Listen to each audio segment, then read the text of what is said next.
அந்த முடிஞ்சதுன்னு சிலுவையில அவர் வந்து நமக்காக பாவத்தை எல்லாம் மன்னிச்சு எல்லாமே நம்மளுடைய நோய்கள் எல்லாம் குணமாக்குறாரு. இதெல்லாம் இருக்கு. இதெல்லாம் உண்மையானா உண்மை. இதை பிலீவ் பண்ணோம்னா பிலீவ் பண்ணோம். ஆனா கடவுள் வந்து நம்ம கிட்ட அவரு சிலுவையில சுமந்தாரு, நம்ம சொல்றது தேவையில்லை, நம்ம சொல்லிட்டு இருக்கோம். ஆனா கடவுள் வந்து நம்ம சிலுவை சுமந்து சொல்லிருக்காரு. அதை நம்ம இன்னைக்கு பார்க்க போறோம். ஓகேங்களா? மத்தேயு 16ஆம் அதிகாரம் 24ஆம் வசனம் வாசிங்க.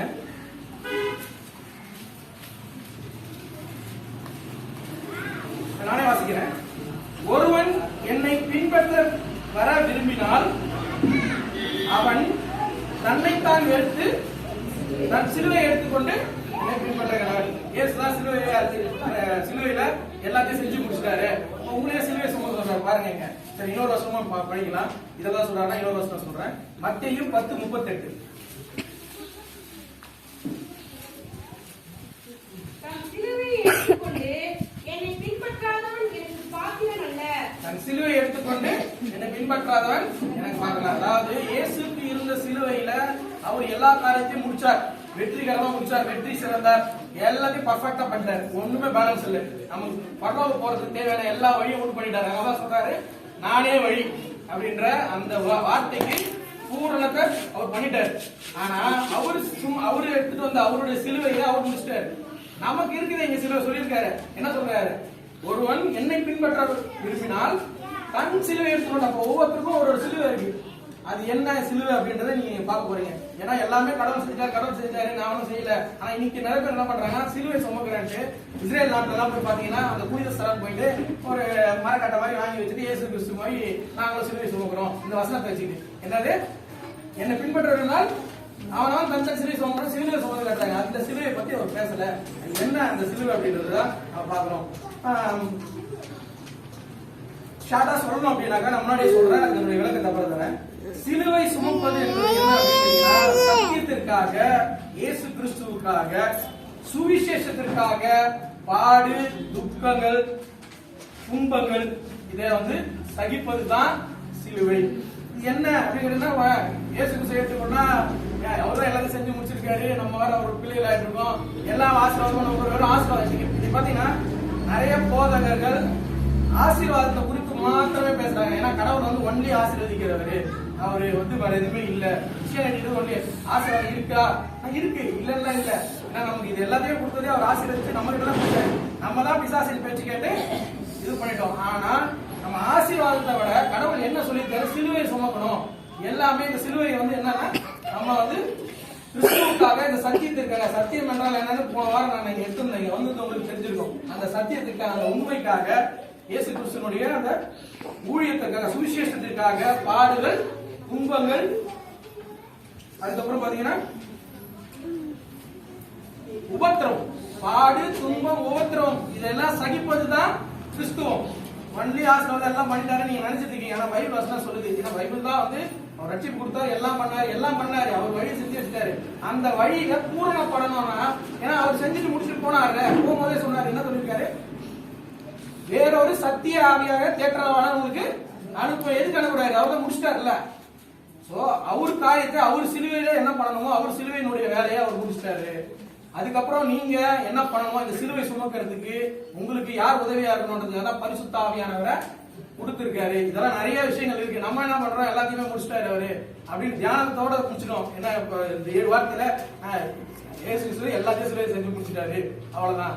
இது ரட்சிப்பை பூர்ணப்படுத்தாது. ரட்சிப்பு அடையறதுக்கு அவர் எல்லா வழிவகையும் செஞ்சுட்டாரு. அவர் விசுவாசிக்கும் போது நீங்க ரட்சிப்பு அடைவீர்கள். அதெல்லாம் பேசிக். இது யார் கேட்டாலும் சொல்லுவாங்க, யார் கேட்டாலும் இது பண்ணுவாங்க. அதுக்கப்புறம் என்ன நடக்குது சொன்ன மாதிரி அந்த கல்லணை எக்ஸாம்பிள்.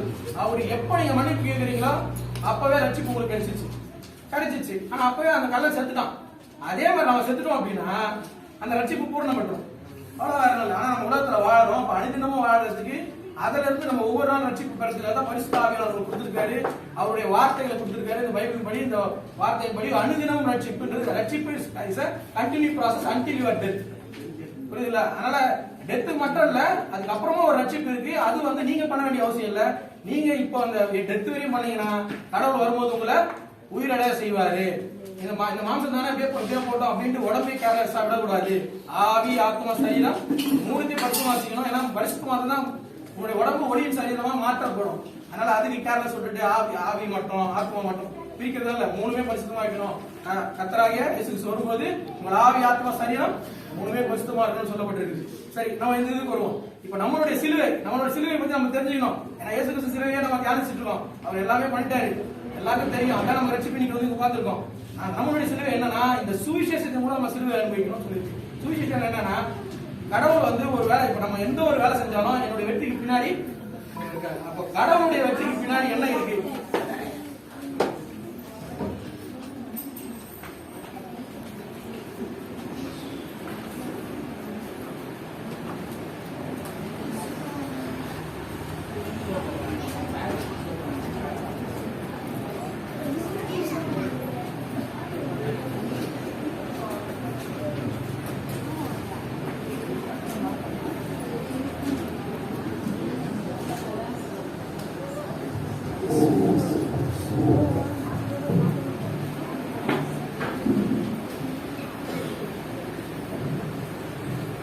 எல்லாரும் வெற்றிக்கு பின்னாடி வந்து யாரோ ஒருத்தர் இருப்பாங்க. நிறைய பேர் சொல்லுவாங்க என்னோட வெற்றி பின்னாடி என் மனைவி இருக்கு, என்னோட வெற்றி பின்னாடி என்ன இருப்பாங்க. கடவுளுடைய வெற்றிக்கு பின்னாடி யார் இருக்கான்னு நீங்க தெரிஞ்சுக்கணும். ஏன்னா கடவுளுடைய வெற்றிக்கு பின்னாடி நம்ம தான் இருக்கோம், நீங்க நம்ம இருக்கோம். ஆனா அவரை வெற்றி அடைய செய்யணுமா? அவர் வெற்றி சிறந்தார், அவருடைய சிலுவையின் மூலமா அவர் வெற்றி சிறந்துட்டார். ஆனா அவருடைய வெற்றிக்கு பின்னாடி நம்ம இருக்கணும் அப்படின்றதுதான் அவர் சொல்றாரு. என்ன அப்படின்னா அதுதான் சொல்றாரு, என்னை பின்பற்ற விரும்பினால் அவனவன் தன் சிலுவை எடுத்து தன் சிலுவை சொல்றது ஒண்ணும் இல்லைங்க. அவருடைய வெற்றியை வந்து எல்லாரும் ரட்சிக்கப்படணும், சத்தியத்தை அறிகிற அறிவு அடையணும். அதுக்கு என்ன பண்ணணும்னா அவருடைய கட்டளைகளை நம்ம ஃபாலோ பண்ணணும், நம்ம சுவிசேஷம் போய் சொல்லணும். இதுதான் மத்தேயுல சொல்லப்பட்டிருக்குது. மத்தேயு 28:19 நீங்கள் புறப்பட்டு போய் சகல ஜாதிகளையும் சீஷராகுங்கள். முதல்ல ஒருத்தன் ரட்சிப்பு அடையறான் அப்படின்னா ரட்சிப்பு அவனை என்ன பண்ணும் அப்படின்னு கேட்டீங்கன்னா சீஷனா மாற்றும். சீஷன் என்ன பண்ணணும்னு கேட்டீங்கன்னா அந்த சீஷன் வந்து சுவிசேஷத்தை அறிவிக்கணும். ஏன்னா நீங்க போய் எல்லாரும் சீஷர்களை மாற்றுங்க அப்படின்னு சொல்லிருக்காரு. சோ இந்த சுவிசேஷம் அறிவிப்பது ரொம்ப முக்கியம். ஏன் அப்படின்னு கேக்குறீங்களா? நீங்க இவ்வளவு சொல்றீங்களா கடவுள் அன்புள்ளவர் எல்லாத்தையும் செஞ்சுட்டாரு. கடவுள் அன்புள்ளவர், கடவுள் கிட்ட எப்படி அன்பு காட்ட முடியும்? பைபிள்ல சொல்லுது, வசனத்தை படிங்க. 1 யோவான் 5:3 நாம் தேவனுடைய கற்பனைகளை கை கொள்வதே அவரிடத்தில் அன்பு கூறுவதாம். அவருடைய கற்பனைகளை கை கொள்ளணும். நமக்கு தெரியும் புதிய ஏற்பாட்டினுடைய கற்பனைகள் என்ன, எத்தனை? பழைய ஏற்பாட்டுல 10 கட்டளைகள் அதெல்லாம் இருக்கு, ஓகேங்களா? புதிய ஏற்பாட்டுல எத்தனை? 2 தான். ஒண்ணு ஃபர்ஸ்ட் பிரதானமா சொல்லப்படுறது மார்க் 12ஆம் அதிகாரம் 29, 30, 31, 32 இதுல 2 இருக்கு. அதுல வந்து 29 என்ன சொல்லி படிங்க.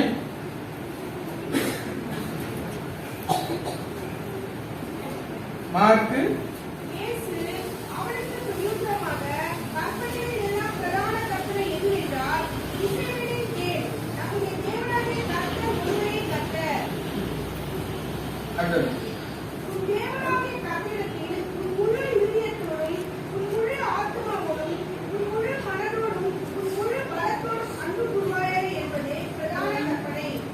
நல்லா கேட்டுங்க. பிரதான கற்பனை நமக்கு வந்து அவர்கிட்ட முழு இருதயத்தோடும் முழு ஆத்மாவோடும் அவரிடத்துல அன்பு கூறுறதுதான் பிரதான கற்பனை, ஓகேங்களா? அதுக்கு ஒப்பான இரண்டாம் கற்பனை அடுத்த வசனத்திலேயே இருக்கு. உன்னிடத்துல அன்பு கூறுவதை போல இந்த 2 தாங்க சிம்பிள் பண்ணிட்டாரு. இந்த சிம்பிள் என்ன அப்படின்னு கேட்டீங்கன்னா அவரிடத்துல அன்பு கூறுதல் வந்து அவருடைய கற்பனை கை கொள்வது அன்பு தான். இந்த 1 யோவான் 5:3 சொல்லப்பட்டிருக்கு. இது மட்டுமா? யோவான் 14:21 அதான் சொல்லப்பட்டிருக்கு. படிங்க யோவான் 14:21.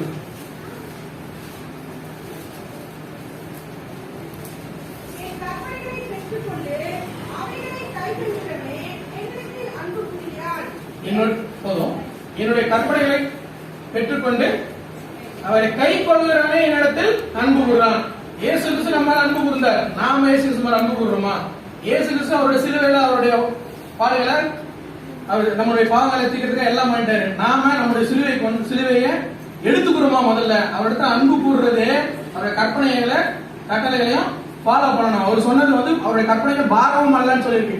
நம்ம அவர் பட்ட மாதிரி உங்களை போயிட்டு யாரும் வந்து ஆணி அடிக்கவோ முற்கூடி சொல்லவோ இல்ல காயங்கள் படவோ இங்க மலைக்கு போங்க, அங்க நிறைய பேர் நிறைய விஷயங்கள் செய்யறாங்க, தாவா இருங்க, பட்டியா இருங்க, இந்த மாதிரி காரியங்களை அவர் சொல்லவே இல்லை. அவருடைய கற்பனைகளையும் கட்டளைகளையும் ஃபாலோ பண்ணுங்க, அது ரொம்ப பாரமானவைகள் அல்ல. அந்த அதுல பிரதான கட்டளை அவரிடத்துல அன்பு கூறுறது, அடுத்தது பிறனிடத்துல அன்பு கூறுறது. நீங்க உங்க இடத்துல அன்பு கூறுறீங்கன்னா நீங்க ரட்சிக்கப்படுவீங்க, அதுதான் இப்ப பட்டு வந்திருக்கீங்க. ஆனா இன்னொரு இடத்துல அன்பு, பிறனிடத்துல அன்பு கூறுதுன்றது நீங்கள் பெற்றுக்கொண்ட ரட்சிப்பை மற்றவர்களுக்கு அறிவிக்கணும். இந்த அறிவிப்பு யார் யாரெல்லாம் பண்ணிருக்காங்கன்னு கேட்டீங்கன்னா, முதல் நூற்றாண்டுல இருந்த அவருடைய சீஷர்கள் எல்லாருமே இந்த அவங்களுடைய சிலுவை எடுத்து நடந்திருக்காங்க. அதாவது அவங்களுடைய சிலுவை சொல்றது பாடு, உபத்திரவம், துன்பம் இதெல்லாம் தான் பெற்றிருக்காங்க. அப்ப கிறிஸ்துவர்கள்னாலே பாடு, உபத்திரம், துன்பங்கள் சகிக்கிறாங்க. ஆசீர்வதிக்கப்பட்டவங்க ஆமா, அதெல்லாம் அதான் சொல்றாங்க. முதலாவது தேவனுடைய ராஜ்யம் நீதி தேடுங்கள், இதெல்லாம் கூட போனஸ் தான். நமக்கு ஆசீர்வாதம் போனஸ். நம்ம ஆல்வேஸ் போனஸ் எதிர்பார்க்க முடியாது, கம்பெனியே ஒரு தடவை தான் தராங்க, கரெக்டா? சோ நீங்க செஞ்சீங்கன்னா உங்களுக்கு போனஸ், 10 மாசம் வந்தீங்கன்னா, ஒரு வருஷம் வேலை செஞ்சீங்கன்னா 1 மாசம் போனஸ். அது மாதிரி இந்த ஆசீர்வாதம் எல்லாம் கடவுள் நமக்கு ஒரு போனஸ் எல்லாம் வச்சிருக்காரு, கூட கொடுக்கறதா. ஆனா நம்ம கிறிஸ்தவரா இருந்தா என்ன பண்ணணும்? ஊழியத்தை நிமித்தம், சுவிசேஷத்தை நிமித்தம், இயேசு கிறிஸ்து நிமித்தம் நாம உபத்திரவம், துன்பம், பாடு படணும். இது நீ எப்படி சொல்ற?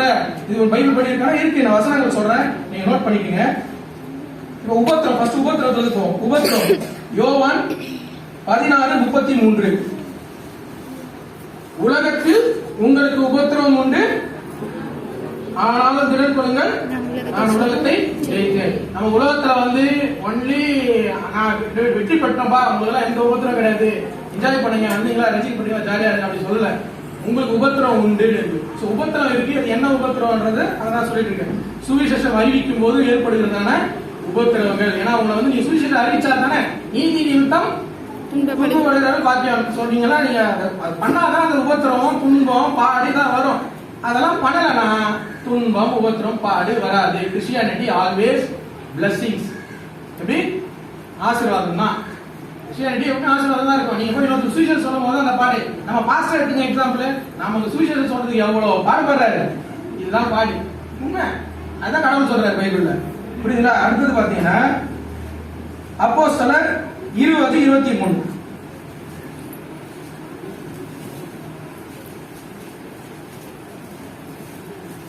பவுல் சொல்றாரு அந்த இடத்துல,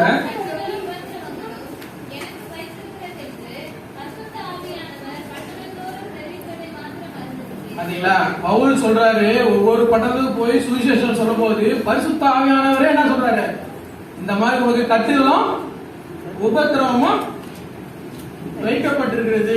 அப்போ அவர் சொல்லிக்கலாம், ஏசப்பா நீங்க எல்லாத்தையும் முடிச்சிட்டீங்களே, நான் போற இடம்லாம் ஒன்லி சக்சஸ் தான், நான் போய் சொன்னாலே மாறிடணும் அப்படின்னு அவரு சொல்லிக்கலாம். இல்ல, அங்க பாடு, உபத்திரம் உண்டுன்றது இந்த இடத்துல வசனம் சொல்லிருக்கோம். நிறைய வசனங்கள் இருக்கு, அந்த வசனங்கள்லாம் இப்ப சொன்ன டைம் இல்ல, நான் அடுத்தது போயிடுறேன். துன்பங்களை பற்றி நம்ம பார்ப்போம். துன்பங்கள் இருக்கா சுவிசேஷம் சொல்லும் போது? இருக்கு.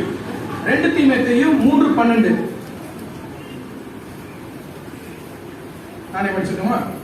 அன்றியும் கிறிஸ்து இயேசுவுக்குள் தேவ பக்தியாய் நடக்க மனதாய் இருக்கிற யாவரும் உங்களுக்கு துன்பம் இல்லையா?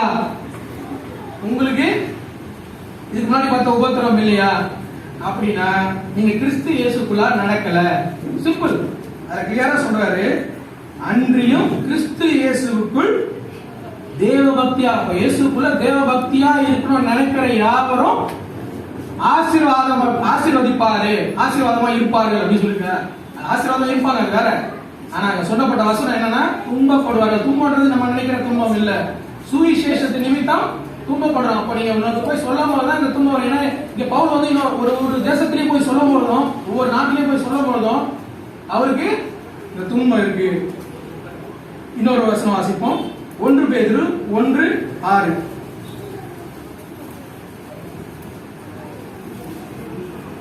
அதுல பாத்தீங்கன்னா துன்பப்பட வேண்டியது அவசியம் அப்படின்னு போட்டுருக்கு. ஓகேங்களா? சுவிசேஷ நிமித்தம் துன்பப்பட வேண்டியது அவசியம், அது எசென்சியல், ரெக்யூர்ட். துன்பமே படலன்னா நம்ம கிறிஸ்துவங்களே கிடையாது. நம்ம என்ன பண்ணுவோம், நமக்கு ஏசப்பா எல்லாத்தையும் பண்ணிட்டாரு இருக்கோம், கிடையாது. தட் இஸ் பேசிக். இயேசு கிறிஸ்து நம்ம செஞ்ச ரட்சிப்பு, இது எல்லாமே நம்ம வந்துடும். ஃபர்ஸ்ட் குழந்தைக்கு பால் அதான் சொல்லுவாங்க, காலத்தை பார்த்தால் நீங்கள் போதகர்களாக இருக்க வேண்டிய நீங்கள் இன்னும் குழந்தைகளை பாலை விட்டு கனமான பயிற்சியே சாப்பிடுறது இல்லைன்ற மாதிரி வசனம் இருக்கு. அது போல நம்ம இருக்கிறோம். நாம இதுதான் சொல்றாரு கடவுள் வந்து, நான் வெற்றி சேர்ந்தேன், நான் என் சிலுவையை சக்சஸ்ஃபுல்லா முடிச்சுட்டேன், ஆனா உங்க சிலுவையை நீங்க என்ன பண்றீங்க, எடுக்கிறது கூட மாட்டீங்க அப்படின்றத இதுல சொல்றாரு. இன்னொரு வசனம் வாசிங்க, 2 தீமோத்தேயு 2:9.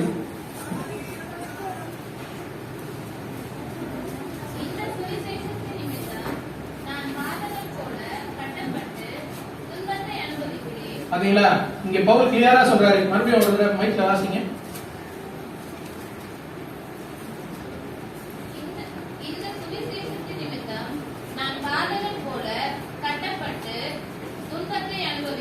இந்த சுவிசேஷத்தை நிமித்தம் தான், சுவிசேஷ நிமித்தம் தான் பாடுபட்டு அவர் என்ன பண்றாரு, துன்பத்தை அனுமதிக்கிறேன்னு சொல்லி பவுல் இந்த இடத்துல சொல்றாரு. சுவிசேஷ நிமித்தம் துன்பம் வரும். முதல்ல நம்ம பார்த்தோம், சுவிசேஷ நிமித்தம் உபத்திரம் வரும், சுவிசேஷ நிமித்தம் துன்பம் வரும். அடுத்ததா வந்து பாடுகள். சுவிசேஷ நிமித்தம் எப்படி பாடுகள் வருது பாருங்க. 1 பேதுரு 2:20.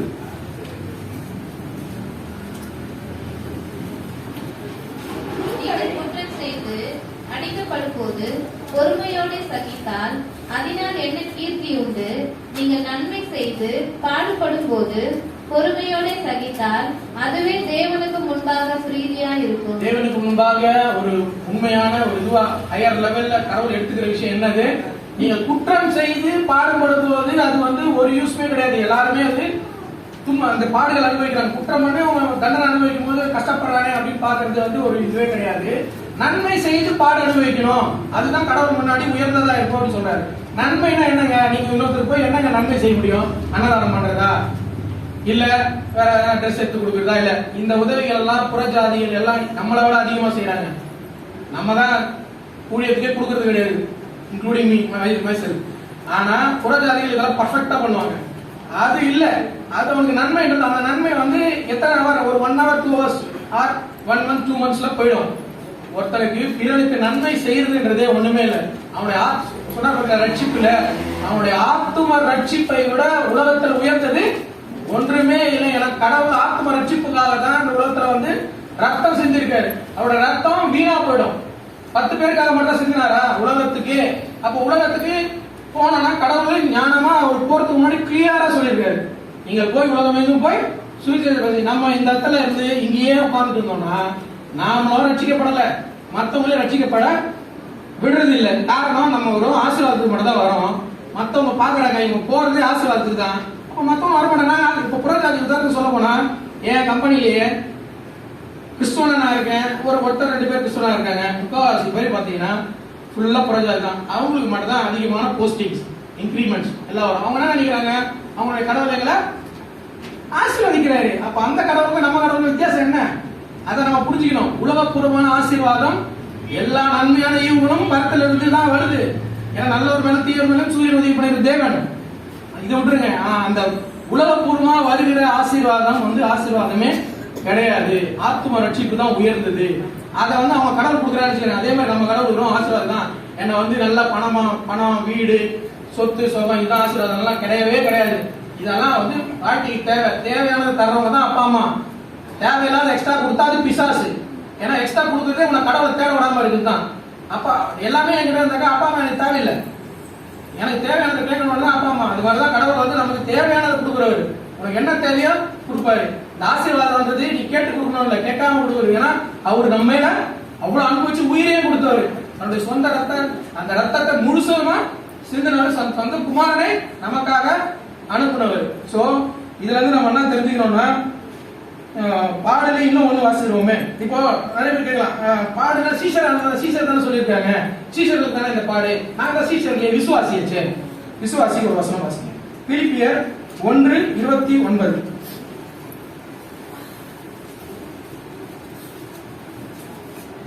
ஏனெனில் கிறிஸ்துவினிடத்தில் விசுவாசிக்கிற கிறிஸ்து மாத்திரமல்ல, அவர் நிமித்தமாக பாடுபடுகிறதற்கும் உங்களுக்கு அருளப்பட்டிருக்கிறது. விசுவாசத்திற்கு மாத்திரம் அல்ல. நீங்க சும்மா நான் வந்து விசுவாசிக்கிறேன் இது மாத்திரம் அல்ல. என்ன பல்வேறு லாஸ்ட் வார்த்தை அவர் நிமித்தமாக பாடுபடுகிறதற்கும் உங்களுக்கு அருளப்பட்டிருக்கிறது. அவர் நிமித்தமாக பாடுபடுவதற்கு நமக்கு அருளப்பட்டிருக்கு. நமக்கு பிளஸிங் மட்டும் தான் கொடுத்திருக்காரா? பாடுபடுறதுக்கு கொடுத்திருக்காரு. நம்ம எடுத்துக்க மாட்டோம். அதுதான் சிலுவை.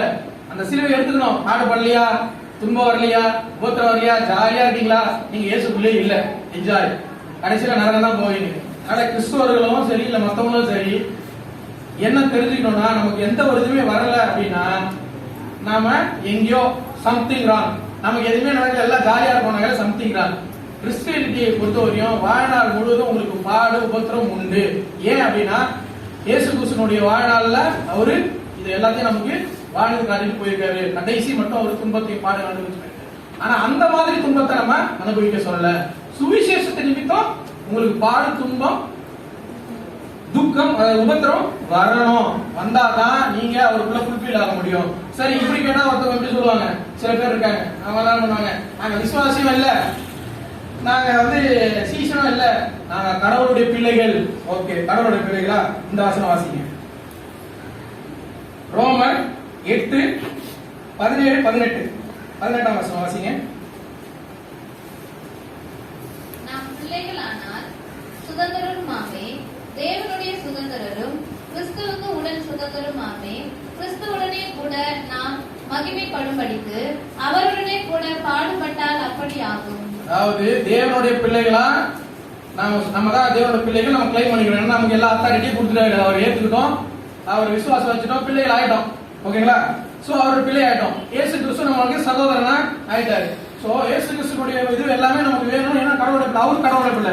இயேசு கிறிஸ்து பிதாவினுடைய பிள்ளை அப்படின்னு சொல்றோம்ல. அதே போல நம்ம பிதாவோட சொல்லலாம். பின்னாடி அவரு என்ன பாடுபட்டாரோ அதே பாடு நீங்க பட்டீங்கன்னாதான் அவருக்கு இருக்கிற மகிமை உங்களுக்கு வரும். பிள்ளைகள் சொல்லினா எப்படி?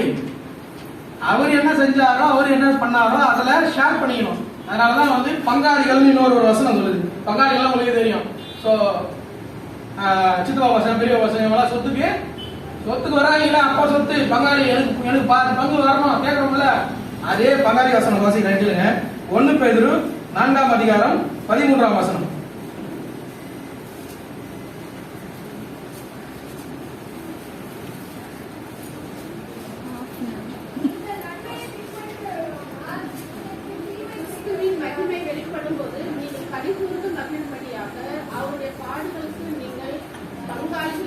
அவருடைய பாடுகளுக்கு நீங்கள் பங்காளிகளா இருக்கீங்க. சோ சுவிசேஷ நிமித்தம் நீங்க பாடுகளுக்கு பங்காளி. சோ நம்மளுடைய சிலுவைன்றது சுவிசேஷத்தின் மூலமா வருகிற உபத்திரவம், துன்பம், பாடு, இது மூன்றும் சகித்தாதான் நாம கிறிஸ்துவுக்குள்ள இருக்கோம். இது இல்லைன்னா நம்ம இல்லைன்னு அர்த்தம். இதை நம்ம தெரிஞ்சுக்கணும். சிலுவை இயேசு கிறிஸ்து பர்ஃபெக்டா முடிச்சிட்டாரு. அவருடைய ரட்சிப்பை உண்டு பண்றதுக்கு என்ன பண்ணணுமோ இதுவரையும் சொன்ன மாதிரி பிளவு இருக்குது, அந்த பிளவை நீக்கிட்டாரு. எல்லாமே பண்ணிட்டாரு, மன்னிப்பு கொடுத்தாரு, எல்லாம் பண்ணிட்டாரு. ஈஸியான வழி வச்சிருக்காரு. என்ன? ஃபெய்த். அவர் விசுவாசிக்கும் பொழுது, விசுவாசித்து பாவ அறிக்கை செய்யும் பொழுது நீங்கள் ரட்சிக்கப்படுகிறீர்கள். பெற்றுக்கொண்ட ரட்சிப்பு சீஷத்துவத்தின் மூலமா தான் நிறைவேறுகிறது. சீஷத்துவம் எது மூலமா நிறைவேறுகிறது? சுவிசேஷத்தின் மூலமா. சுவிசேஷத்தின் பாடு, உபத்திர, துன்பம் அடைவதன் மூலமா தான் நிறைவேறுகிறது. இதுதான் நம்ம அவனவன் தன் சிலுவையை எடுத்துக்கொண்டு என்னை பின்பற்ற கடவன் சொன்ன இயேசு கிறிஸ்து சிலுவை. இயேசு சிலுவையில நிறைய தானிச்சிருக்கோம், நிறைய பேருக்கு தெரியும். அதனால நான் பேசல. நம்ம என்ன சிலுவையை எடுத்து நடக்கணும்ன்றத இந்த இடத்துல கடவுள் நமக்கு சொல்லி கொடுத்திருக்காரு. அதுல பொதுவா ஒரே ஒரு விஷயத்தை மட்டும் சொல்லிட்டு முடிச்சிடுறேன். அது என்ன அப்படின்னா, பொதுவா இந்த பாடு, இந்த துன்பம்னா ஒன்னு சுவிசேஷத்து மூலம் சொன்னல, நமக்குள்ள இது ஒரு சிஸ்டமேட்டிக்கா, டிவைன்ல என்ன சிஸ்டமேட்டிக்கா சொல்றாங்கன்னா ட்ரிபிள் டி சிஸ்டம் அப்படின்னு சொல்றாங்க. 3 டி. ஒன்னு டைம், இன்னொன்னு டேலண்ட், இன்னொன்னு ப்ரெஷர். அதாவது நேரம், திறமை, பணம், பொருள். புரியுங்களா? சோ இந்த மூணுத்திலயும் நம்ம தசமபாகம் செலுத்துறதா இருக்கும். இது என்ன கடவுளுக்காக நமக்கு கொடுக்கப்பட்ட 24 மணி நேரம்னா அதுல தசமபாகமா எவ்வளவு மணி நேரம் அப்படின்றத பாத்தீங்கன்னா நீங்க அந்த நேரத்தை கடவுளுக்கு செலவு பண்ணணும். ரெண்டாவது, உங்களுக்கு இருக்க திறமை. ஒவ்வொருத்தருக்கும் கடவுள் யூனிக் டேலண்ட் கொடுத்துருக்காரு. அதை நம்ம எதுக்கு பயன்படுத்துறோம்? சுவிசேஷத்துக்கா, பாடுபாடுறதுக்கா, இல்ல என்னத்துக்கு பயன்படுத்துறோம்ன்றத பாத்துங்க. இல்ல கதை அடிக்கிறதுக்கா, இல்ல வேற எதுக்காவது பயன்படுத்துறோம் பாத்துங்க. நெக்ஸ்ட், பிரஷர், பணம், பொருள். கடவுளுடைய ஊழியத்துக்காக கொடுக்கப்படுகிற காணிக்கை. இதுலயும் இந்த மூணுத்திலயுமே நம்ம தசமபாகம் செலுத்தணும். இதை செலுத்துறது ரொம்ப கஷ்டம். சில பேர் தசமபாகம் கரெக்டா செலுத்திடுவாங்க, டைம் கொடுக்க மாட்டாங்க, அதே போல அவங்க டேலண்ட்டை கடவுளுக்காக செலவு பண்ண மாட்டாங்க. சில பேர் டைம் ஸ்பெண்ட் பண்ணுவாங்க, கரெக்டா வந்துருவாங்க, இந்த ரெண்டையும் விட்டுருவாங்க. சில பேர் அவங்க டேலண்ட்டை எக்ஸ்போஸ் பண்ணுவாங்க, நேரமும் பணத்தை கொடுக்க மாட்டாங்க. ஸோ இப்படிதான் இருக்கும். இதுதான் மனுஷனுக்கு இருக்கிற பாடுலே முக்கியமான பாடுன்னு கேட்டீங்கன்னா இந்த ட்ரிபிள் டி சிஸ்டத்தை ஃபாலோ பண்றது. ஸோ நம்ம இந்த பாடை ஃபாலோ பண்ணி தான் ஆகணும். கிறிஸ்தவர்களா கண்டிப்பா பாடு துன்பம் இதை அனுபவிக்கணும். நம்ம சிலுவை தான், இதை தூக்கிட்டு நடப்போம். இயேசு கிறிஸ்து எப்படி சிலுவையில சாத்தான மிதிச்சு வெற்றி சிறந்தாரோ நம்மளுடைய வாழ்க்கையில வெற்றி சிறப்போம். இந்த சிலுவை தான், இந்த துன்பம் பாடுகள் மூலமா தான் இன்னொருத்தருக்கு நாம சுவிசேஷம் அறிவிக்க முடியும். அதுதான் அவன் பிறருக்கு செய்கிற நன்மை. கர்த்தர் எப்படி இயேசு கிறிஸ்து எப்படி சிலுவையில எல்லாத்தையும் செஞ்சு முடிச்சாரோ நம்முடைய வாழ்விலும் இந்த காரியங்களை செஞ்சு நம்முடைய ஓட்டத்தை முடிப்போம். கர்த்தர் தாமே ஆசீர்வதிப்பாராக. ஆமென். அல்லேலூயா.